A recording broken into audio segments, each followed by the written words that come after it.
Our speaker is a longtime user of Mathematica and is in the Washington, D.C. area Mathematica Special Interest Group. He is also the author of the Wolfram language package called Presentations, once known as Draw Graphics. Let's now hear what David Park says about Grassmann calculus. Dave, over to you. Okay, thank you, Bruce. My name is David Park, and this will be an introductory tour of Grassmann Algebra and the associated calculus. I'm going to start out with some of the background and history. Grassmann was a school teacher who did remarkable work in mathematics and the theory of languages. It is his work in creating an algebra of geometry that concerns us. Grassmann wrote 2 books on the subject, one in the 1840s and one in the 1860s. They were titled Ausdehnungslehre, or the theory of extension, meaning extension to higher dimensions in space, such as a point to a line to a plane, etc. Many good mathematicians have taken notice of Grassmann's work. William Clifford knew it and wrote a variant now called Clifford Algebra. Alfred North Whitehead studied it and wrote a treatise on Universal Algebra that was an exposition of Grassmann's work. Elie Cartan used Grassmann's exterior product to develop differential forms and exterior derivatives and applied them to differential geometry. Willard Gibbs knew and admired Grassmann's algebra, but helped devise a different vector algebra that became the mainstay of technical education for over a century. So Grassmann's work was not neglected, but the question is, why hasn't Grassmann's algebra become dominant in the mathematics of what we would call the STEM disciplines? So here's a picture of Hermann Grassmann and a picture of John Browne, who is a contemporary of ours. John Browne has devoted a great part of his life to developing an axiomatic structure for Grassmann algebra, making it both deeper and higher. He has published 2 books, Grassmann Algebra, Volume 1, which is on the foundations, and Multiplanes and Multispheres, which treats of how you fit them to points in higher dimensions and where they intersect and things like that. He is currently writing Volume 2, which I believe will take us into the hypercomplex algebras. John looks on the algebra as abstract, having symbols and axioms that govern their behavior. Everything else is just an interpretation. But there are many, many useful interpretations. For my part, I joined in to help where I could because the subject was interesting and John's work looked to be very powerful. And the more I study it, the better it looks. I am also interested in learning how to write good applications with Mathematica, and Grassmann Algebra is an excellent example to work with. So John is the mathematician and I'm the packaging designer. So there is a Grassmann calculus application for Mathematica. And for people on the web, they may not all know what Mathematica is. It's often described as another programming language, computer programming language, slanted toward mathematics. But I don't like to look at it that way. I don't like to call it a programming language.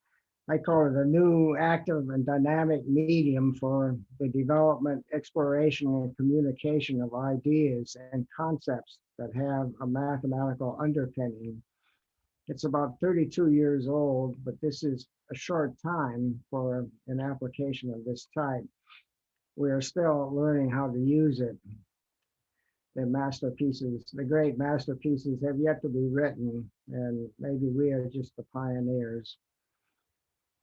There are things that I have added to John's work. Some of them he suggested, and the other ones go under the rule that it's better to ask forgiveness than to ask permission. Things I have added are explicit coordinates, derivatives, differential forms, integrals, fast evaluations, and a thickening of routines for detailed manipulations. I like to make connections to the surrounding mathematics and to Mathematica capabilities. So that's the background.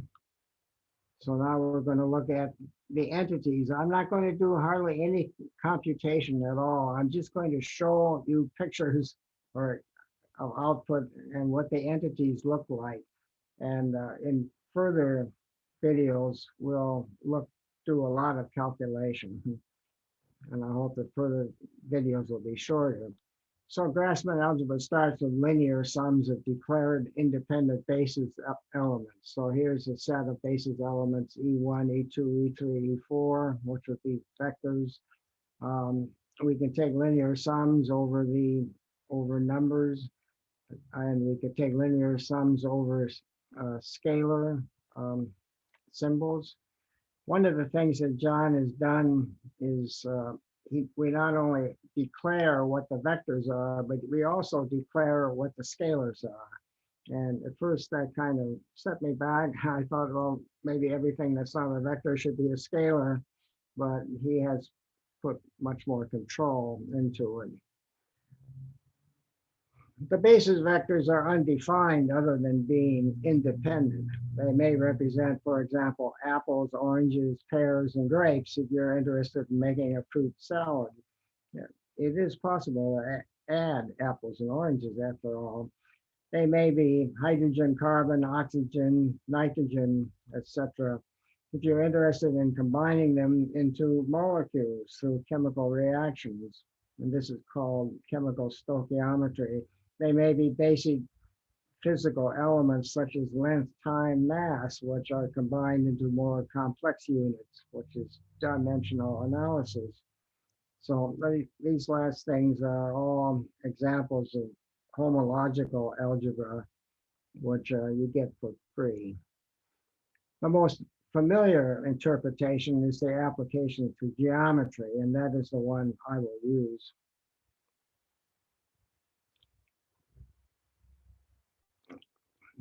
Grassmann algebra is an algebra of linear dependence and independence.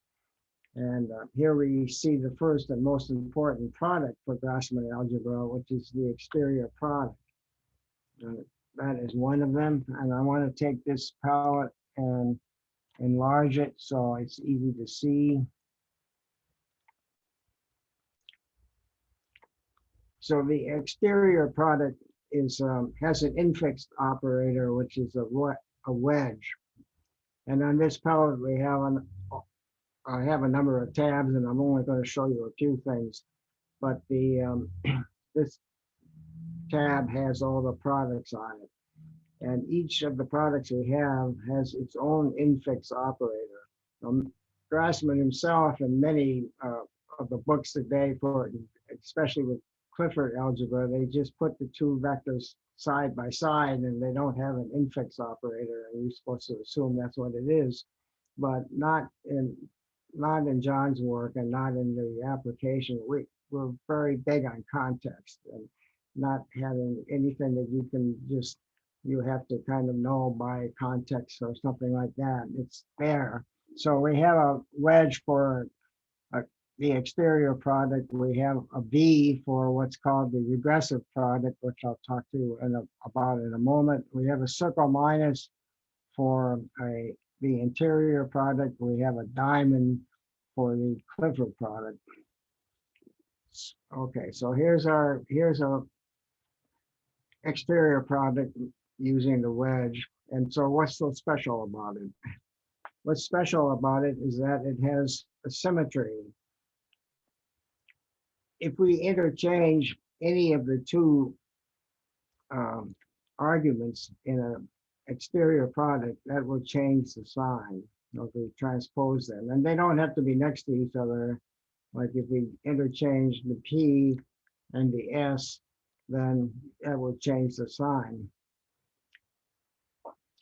But that name, and so for that reason, they call it an anti-symmetric product. But I think that's a little bit deceptive because there's all kinds of interchanges we can make.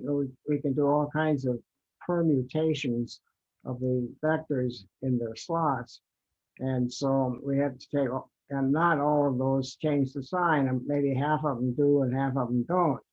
So that this is all described by a symmetry group, and that group that describes the symmetries of permutations is called the symmetric group. So that's a little bit confusing, but that's the way it actually is. So now, if we go down to the line below, I've replaced the S by the P. So we have two P's here, P, Q, R, P in the product. So let's do a transposition of the first slot and the last slot. That requires that we put a minus sign in. And so, but we have the same product. And so we have this product is equal to its negative, and that means it has to be 0. So that is the logic and the reasoning that the algebra can detect dependence and independence. Here, of course, it's manifest because we see the two P's, but in general, it might not be. So here's a exterior product with 3 factors in it, and each factor is a linear sum. So can you tell whether these are dependent or independent? It's not obvious. And I'm going to talk more about how you do that, but actually this will all be part of probably a separate video. But basically what you do is expand it out, and if all the terms cancel, it's 0 and they're dependent. And if they don't, if it's not 0 and you have terms there, then they're independent. These happen to actually be independent. Now we can have I'm going to use a slightly larger vector space. We can also define spaces that include an origin. An origin is signified or denoted by a 5-pointed star combined with a capital struck O, double struck O. And that's included in a basis vector. So the origin is another basis vector. So here's an expression of a point. So now we have points, and this is an expression of a point in the vector space. And I would say this is just a point and its coordinates. That's the way to look at it. You might want to look at it to say, oh, the origin is a point, and then we take and translate it by these vectors, by that amount. But that's correct. That's the way you can look at it. But I just like to look at it. It's a point with its coordinates. That's what it is. The origin, I sometimes call it a reference point, but the official name is origin. With this, then we could represent all points in the space. So, for example, we could put coordinates on, we could weight it with coordinates like W, X, Y, and Z or something, and then they could take on any value, and we could put our point anywhere in the space. So we can have a point, and then we can combine as in an exterior product a point with a direction, and that will represent a line, and then we can add a second direction, and that would represent a plane, and so on. And that's how we get the theory of extension. The direction should not be thought of as a line. It's not a line. It's for one thing, it doesn't have a location. It could be anywhere, and that means kind of like if you make a plot and you draw a vector on it and say it's a direction, you're giving an attribute that it doesn't have. It just doesn't have a place. So drawing it and putting it in a place seems not to be the correct thing to do. But the point combined, the direction combined in an exterior product with a point, if we combine them together, then that is a line. It does have a definite location and so on. You could also think of a direction as, well, you could think of it as an alignment, just an alignment with something else maybe. Or you could think of it, well, also as a motion, just a motion going in a certain direction, a certain kind of motion. And that will help bring us to calculus. And again, if we have the two of these directions, you could think of it as kind of an alignment of a plane, but it's not really a plane because it doesn't have any location. Or you could think of it as a movement of a rotation, say, of direction 1 into direction 2. So all of these things kind of help us see how Grassmann algebra can encompass many ideas and many attributes of geometry. The number of arguments in an exterior product is called its grade. For example, well, this is grade 1 because there's only one factor there, and it's not really a wedge product. And this is grade 3 because there's 3 factors. This is grade 4 because there's 4 factors, and so on. So now I want to talk about something which is actually the hub of Grassmann algebra, I would say. And I'm going to bring up another palette here. I'm just using it as a table and make it large. In the second column of this table, we see a vector space that we've defined with 5 basis vectors. It has the origin and then 4 direction vectors. So it's a 4-dimensional space, a 4-dimensional geometric space, but it's a 5-dimensional vector space. And what we do, this whole chart is the complete set of all the Grassmann bases. And they are built from constructing from the primary basis all the exterior products that are independent and not zero. So here we take 2 of these to build the ones. Okay, they're organized, the columns are organized by grade. So we have grade 0, 1, 2, 3, 4, 5. To get the grade 2, we take pairs of our primary vectors, basis vectors, and form exterior products. And then for grade 3, we take 3 of them and form exterior products, and so on up till grade 5, where we take all of them.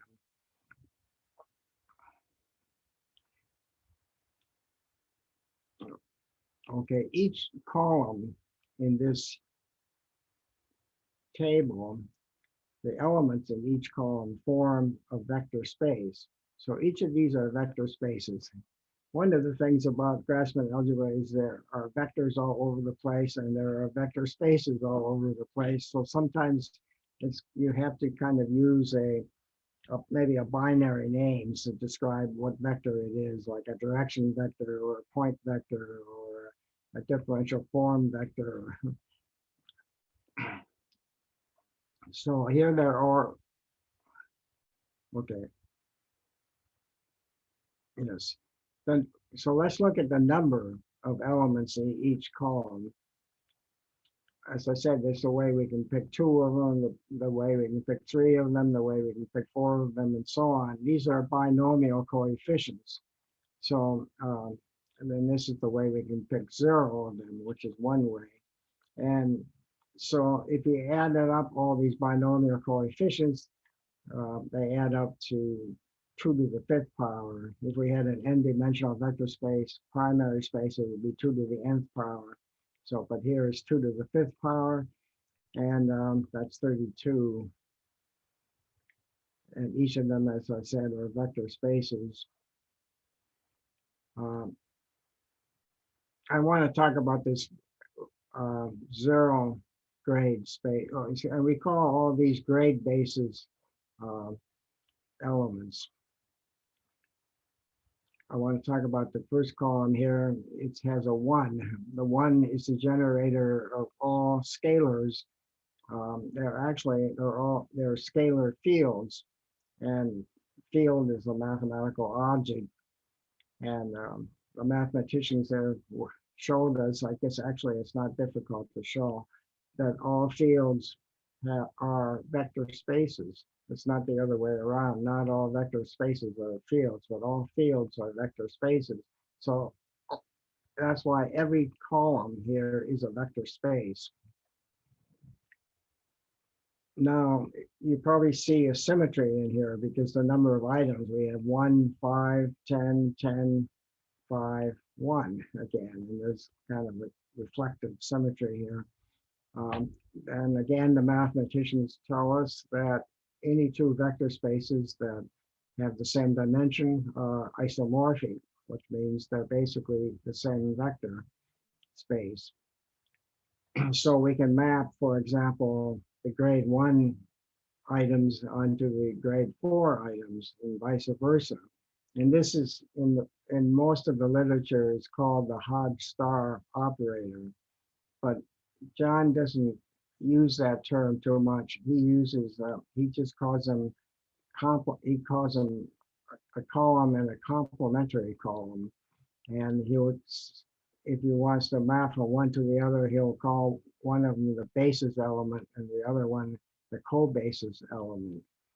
And he actually does this matching. Oh, let's go in the grade 2 and grade 3 columns here. He does this matching by how they fill up the whole space. So if you can see E1, E2 in the grade 2 space, then in the grade 3, we would pick an exterior product that complemented it and filled up the space. So we would pick the origin E3, E4, and they can combine to fill the space. However, if we just take the exterior product of these two, then they're not in the right order, and then we would have to use the permutation to put them in the normal standard order, and some sign would go with that, a plus or minus sign.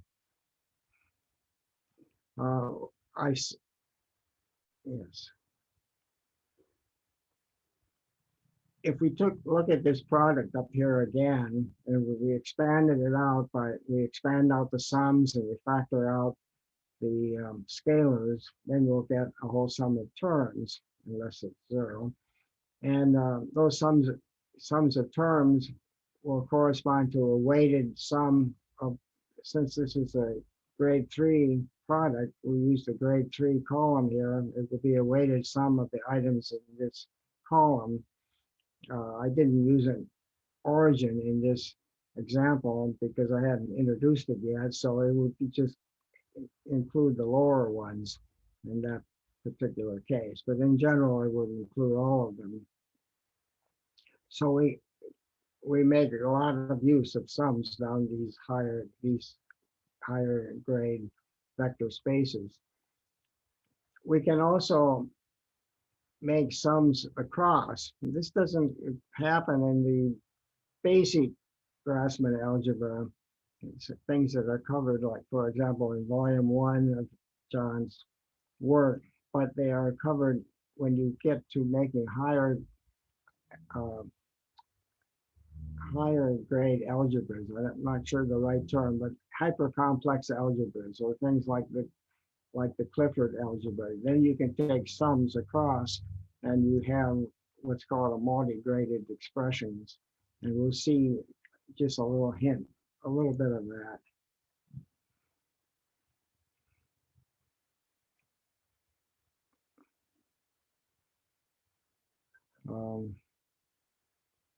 Okay, so that's the finish of the discussion of this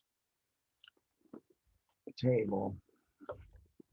So the next product we have is the regressive product, and that's given by a V as the infix operator. The regressive product and the exterior product were combined into one notation by Grassmann and were distinguished by whether the regular exterior product was zero. Then if it was, you took the regressive interpretation, and vice versa. John broke this into two and gave the regressive product a more complete axiomatic treatment. The axioms of the regressive product are the duals of the axioms of the exterior product according to a certain rule. For doing that, the regressive product essentially finds the intersection or common factors of two objects that overfill the space. So for example, here's a regressive product with a V in it and two objects, and it will find the common factors. The objects might be, if we were in two-dimensional space, they might be two lines. And they would give the intersection of the two lines. Or if we were in three-dimensional space, it might be a line and a plane, and it would give the intersection of the line and the plane, which would be a point. And or maybe two planes, and the intersection would be a line, and you would get that out. The regressive product has many other uses, including providing a pathway to measurement and metrics. So the things we've talked about so far are the tools that you can use for doing affine geometry, which is geometry without a metric. So far, we don't have a metric. We can define points, we can draw straight lines through 2 points, and we can find the midpoint of 2 points. We can draw parallel lines. We can uniformly graduate a line. We could put the real line on it and transfer the graduation to a parallel line, but we can't transfer measures between non-parallel lines or between structures that are not congruent. And that's because we don't know, if you have two lines, we don't know, they don't have an angle between them. We haven't got the concept of an angle yet, or orthogonality. So you don't have a way to transfer from one line to the other. You can only do it between the line itself or parallel lines. We also can get into projective geometry, and I don't have my head completely around projective geometry yet, and but I can show one thing. I'm not sure whether projective geometry is all affine geometry or whether sometimes it uses a metric. But in any case, let's go back to our regressive product here. You might say, oh yeah, but you didn't tell us what happened. It's suppose the two lines are parallel in two-dimensional space. Then they won't have an intersection. Well, the correct term actually is common factors. Do they have a common factor? And if we go back up here and look at like a point and the lines, the definition for a line, they would both have the same direction, which would be the same factor. And so that would represent the intersection, so to speak. So if you had two lines that were just not quite parallel and they would intersect, and you made them a little more parallel and they intersect further out, then in the limit, instead of getting a point, then you get a direction. And that direction could be called the point at infinity. So we have that built in. Okay, Grassmann complement. I've already talked about that, but in the power, but let's say in tensor analysis, a metric is often just added on, tacked on, and like scalar products are also tacked on. In Grassmann algebra, the metric is developed in a consistent manner from the duality structure and axioms of the exterior and regressive products. And as I say, I talked about that in the table I showed you of all the Grassmann basis elements, and how complementary columns had the same dimension, so they were the same vector space.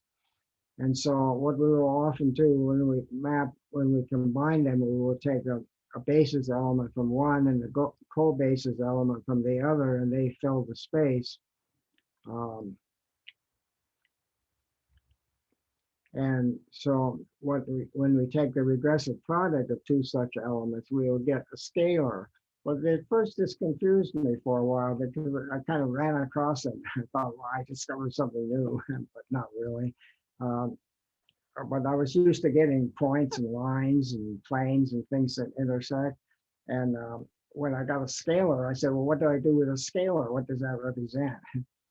And and so here's an expression. The scalar would be non-zero if the elements are complements that fill the space, and zero if they're not. So for example, here's a regressive product, say E3 and E1, E2, E4, and they fill the space, and that will give us 1. That's the scalar. And if we have E3 and E1, E2, E3, and we have E3 twice, this isn't 0 here because this E3 is not in the other E3 is not in that product. So that's okay, but we get a 0 in any case. And this gives us an opening for assigning a measure to a geometric object in a path for specifying metrics. And in the axiomatic development of products with the complement, one comes to a point where we're free to choose values, but the choice is restrained by being symmetric or commutative, I guess. And this allows us to define symmetric metrics for performing measurements. And also, furthermore, once we have a metric for the primary space and basis, we can define metrics for other grade bases. And so, for example, in the table I showed you, you had rows that were you had vector spaces that were 5-dimensional, so you would have a 5 by 5 metric, and you have ones that are 10-dimensional, so you would have a 10 by 10 matrix. So then we'll go to the next product, is the interior product, and that uses the circle minus as the infix operator, and it kind of breaks down into different kinds. The first kind, the simplest kind, is a scalar product. So you put a vector, a grade 1 vector on either side, and it's commutative. And if this was a Euclidean metric, you could make a table of this. Like if we have 4 dimensions here, you'd have a 4 by 4 table of these products or array of these products, and then if you evaluate them, you'll get a diagonal matrix. If you have if it's Euclidean, I should have emphasized that. Yes, that they're free to choose. We can choose the matrix. We can choose what matrices or what metrics we're going to use. The inner product has equal grade items on both sides of the product symbol. And so they also give a scalar. And if they're the same, they will be 1. And if they're not the same, they'll be 0, etc. I think that's if you have a Euclidean metric. For the interior products, in general, we can have different grade items on either side. So we have here I have a grade 3 exterior product and then a grade 1, and it gives out a grade 2 product. What happens is the E3 contracts to 1 with the E3 here, and the E2, E4 are left, but we have a minus sign, and that's because we had to transpose these E3 and E4 to get the E2 and E4 together, and get E3 over in the edge where the other E3 could contract on it. So that generated a minus sign. And I like to say that Grassmann algebra is the algebra that gets the sign right. However, whereas these were commutative up here, in this case, it's not commutative. If we reverse the arguments in the exterior product, and put the E3 on the left and the E2, E3, E4 on the right, then you get 0. And you could say, look at it this way, we're taking some geometrical structure and using it to measure another geometrical structure. We're taking one of them as our standard and then measuring other ones. And this, in this case, where we're using E2, E3, E4 kind of a volume, and it can handle a one-dimensional thing. The one-dimensional thing just collapses one dimension, but leaves the other two. But here, we're using a smaller grade item to try to measure a bigger grade item, and that doesn't work. It's 0. It just can't encompass it. Or you might say that, well, if this was a ruler, I could put it along one side, and then I could put it on the other side, and then I could put it on the third side and multiply them. But no, you can't do that because this ruler is confined to only going in the E3 direction, and you're not allowed to turn it around. So it's 0. We'll see a little more of that. Okay, then there's a generalized product. The generalized product is, well, the generalized product is the pathway, or I might say the gateway to more complex algebras. You can go both ways through it. And on one side, you will have combinations of exterior and interior products. And on the other side, you'll have the hypercomplex algebras like Clifford algebra, and also other things like the complex numbers and quaternions and octonions, and I don't know this. I don't know how high it goes. I guess it's septonians or something. They get more and more complex. So the generalized product is the pathway to more complex algebras. One of these is Clifford algebra. Here we start with the Clifford product, which is over on the left here. The infix operator for the Clifford product is a diamond. Here, so we start with a Clifford product with symbolic vectors. Then we convert it to the generalized product. Okay, I skipped over the generalized product a little too much. The infix operator for the generalized product on the palette here is a triangle with a slot for an integer under it. And so, and this would paste in the form to enter a generalized product. So our Clifford product is converted to generalized products. In this case, it gets 2 of them.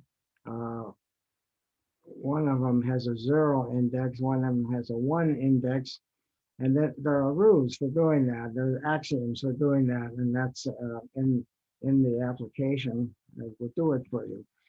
But then we can keep going through it, and it has rules again for converting these generalized products to interior and exterior products. And in this case, it will be the interior product of P and Q, which gives us a scalar, and the exterior product of P and Q, which gives us a 2 vector or grade 2 vector.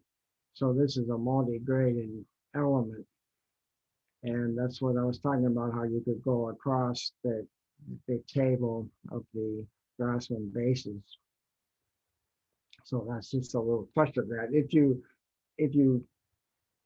got a book on Clifford algebra, this would be one of the very first things you would see, with the generalized product missing. They would just probably say this is an axiom.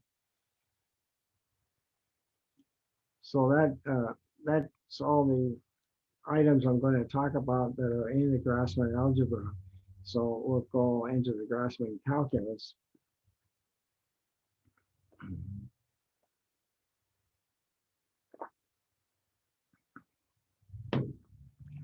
If we think of it,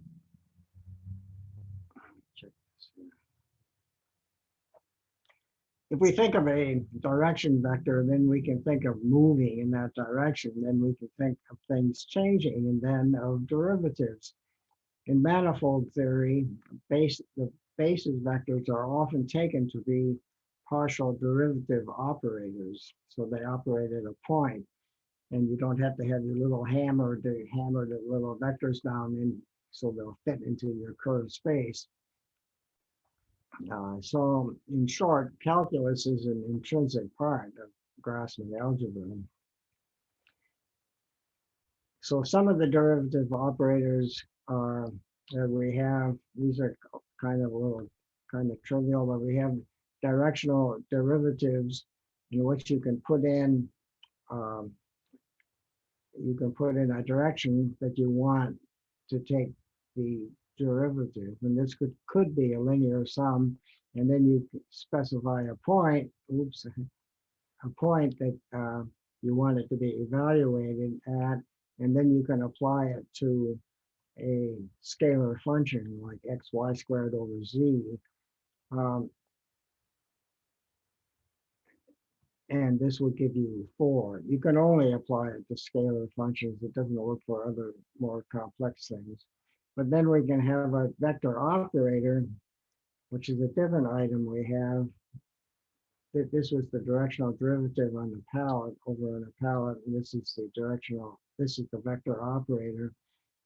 We could do the same calculation. We put in a direction EY and apply it directly to the scalar function, and then we get out another function because we haven't specified a point to evaluate it at. But if you took the coordinates off the point up here, then it would evaluate to 4 again. But we can also apply this to other things such as vectors. So here's a direction, a direction vector, and then here's a vector that has coordinate scalar products, scalar weighting factors, and then that would evaluate to another vector. Okay, that's not all that interesting. Differential forms are included in Grassmann calculus as reciprocal basis vectors. I think there are many ways that you can define reciprocal vectors, but differential forms are the best or the most common. And we can convert between them using a metric that will have rows. If we define a vector space, it will usually automatically generate these rules for you once you specify the metric. And so you can convert from the vectors to the forms. The forms are dx, dy, dz, and you can convert back the other way. Of course, these rules would be more complicated if we had something like polar coordinates or spherical coordinates. And then the next item we have is contractors. This is actually back on the product stage. It's kind of product. The differential forms can be used as measures of vectors using contractors. Here we measure the projection of a vector on the x direction. The contractor is an angle bracket with which is green brackets, and it has 2 slots in it.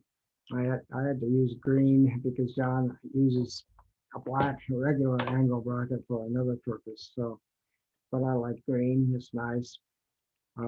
So you put a form in the left-hand slot and you put a vector in the right-hand slot, and then they'll contract to give you a scalar, I guess, yes. And here the EX will contract with the DX, they give 1, and 3 is left over, and the EY doesn't match anything, so it's lost. So we get 3. We can and I should mention that if you happen to have the Meisner Thorne Wheeler tome on gravitation, they have lots of nice pictures showing this kind of stuff. We can also contract a vector structure on a form structure. So here we have a 2 form, dx, dy, and we contract a vector on it, which is a 1 form, and then we get a 1 form out. The ex contracts with the dx and gives us 1, and the dy is left over, and the ez doesn't do anything. That's why we get a dy. If we want a covariant result, and by the way, scalars are covariant. If we want they're actually both. If we want a covariant result with a contractor, the form must be equal or higher grade to the vector, otherwise 0 is returned. That again makes sense, because if you want, it's just like with the interior product. I mean, if you want a useful answer out, you want a covariant result. Usually what you end up doing with it is integrating it.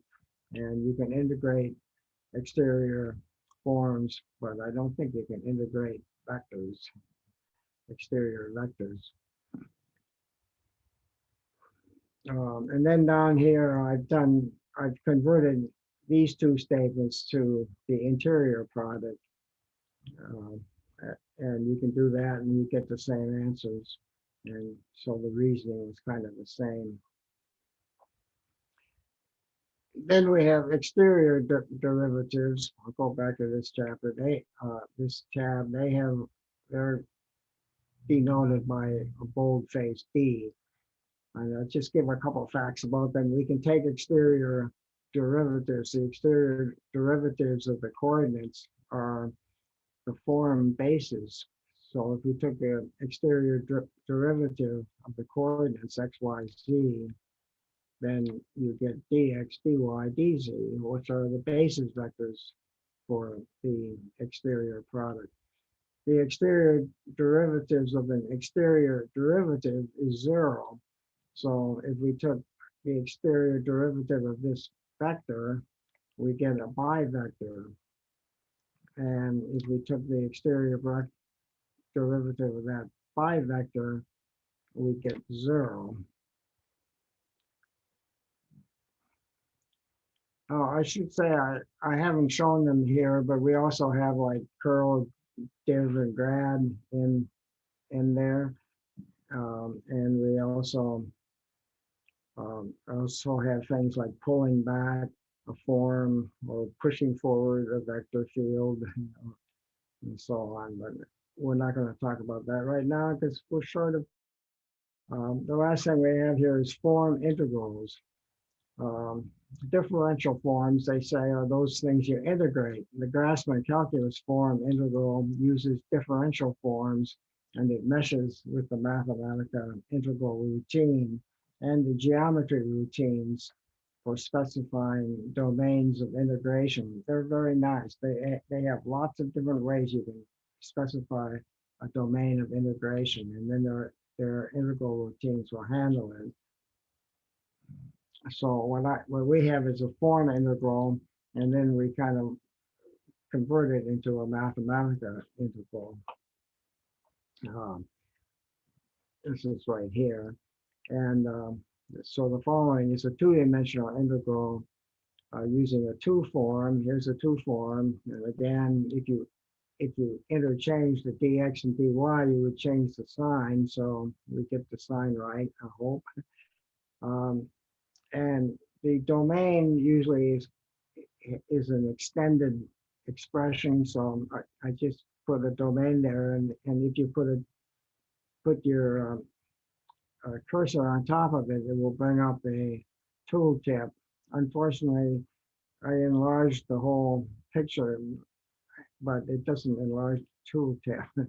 So what it says is implicit region 0 is less than or equal to x, less than or equal to 2, and 0 is less than or equal to y, which is less than or equal to x, and x and y are the variables. But you can have all kinds of different different ways of specifying that. So that's just a brief covering of the calculus that goes with it. I just made one final comment about STEM education. Professor Gilbert Strang of MIT is a dynamic teacher of linear algebra. He has suggested that linear algebra be taught before calculus as it is more important. Or he might say that's because he teaches it, but I think he does have a point there. But here's another idea: teach them together using Grassmann calculus. So that completes this talk. I would like to thank you for joining this tour of Grassmann Algebra. I would like to thank Bruce Coletti for all the effort he made in making this talk possible.